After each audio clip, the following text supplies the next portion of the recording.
kamamshi, so eto na naman tayo sa isang fast unboxing ng item na binili natin.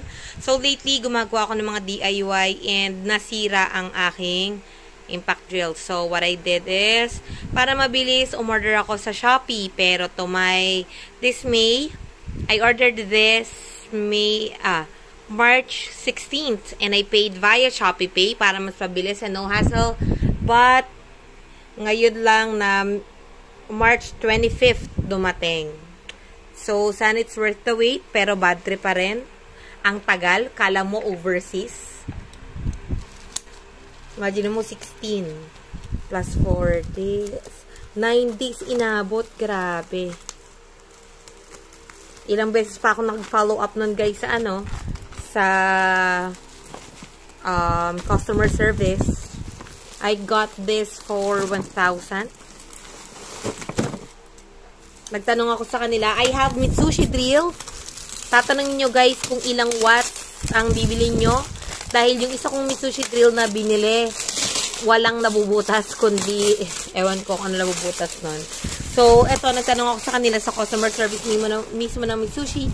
And they told me, they sent me the link that this, parang 800 watts, 850 watts.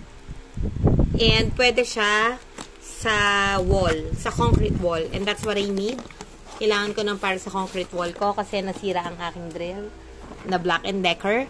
Kahit bumili tayo sa mall ng Black & Decker, 1 year warranty pa rin siya guys.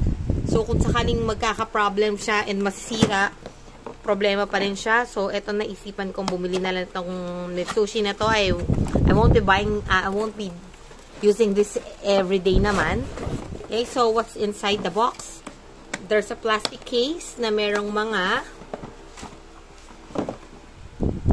okay, what's the attachment? Okay, so meron siya, ang ganda, wow. So eto, I think this is the extra carbon, mga drill bit, we call it drill bit, masyadong magaang. And sa depth, tapos sa pang-grind, pang-polish ata, parang ganon. Yeah, so yun. Isyo nakaayos. Tapos sa pang mga screw attachment and mga wrenches. Yan. So far, malaman natin kung magiging maganda ang kanyang performance. Sana naman it's worth the wait, but it's not really worth the wait. Nakakapanginit ng ulo guys. Ito yung attachment niya, yung pinaka-handle.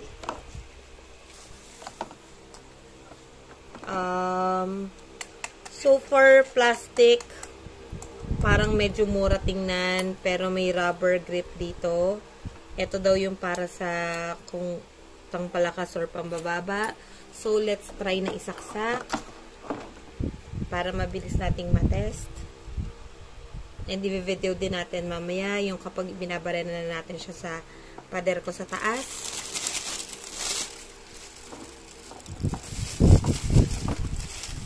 Saksak.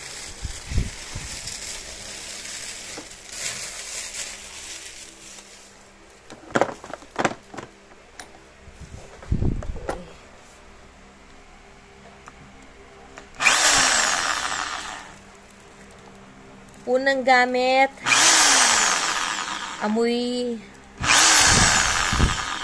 sunog na something, pero mararamdaman mo na malakas.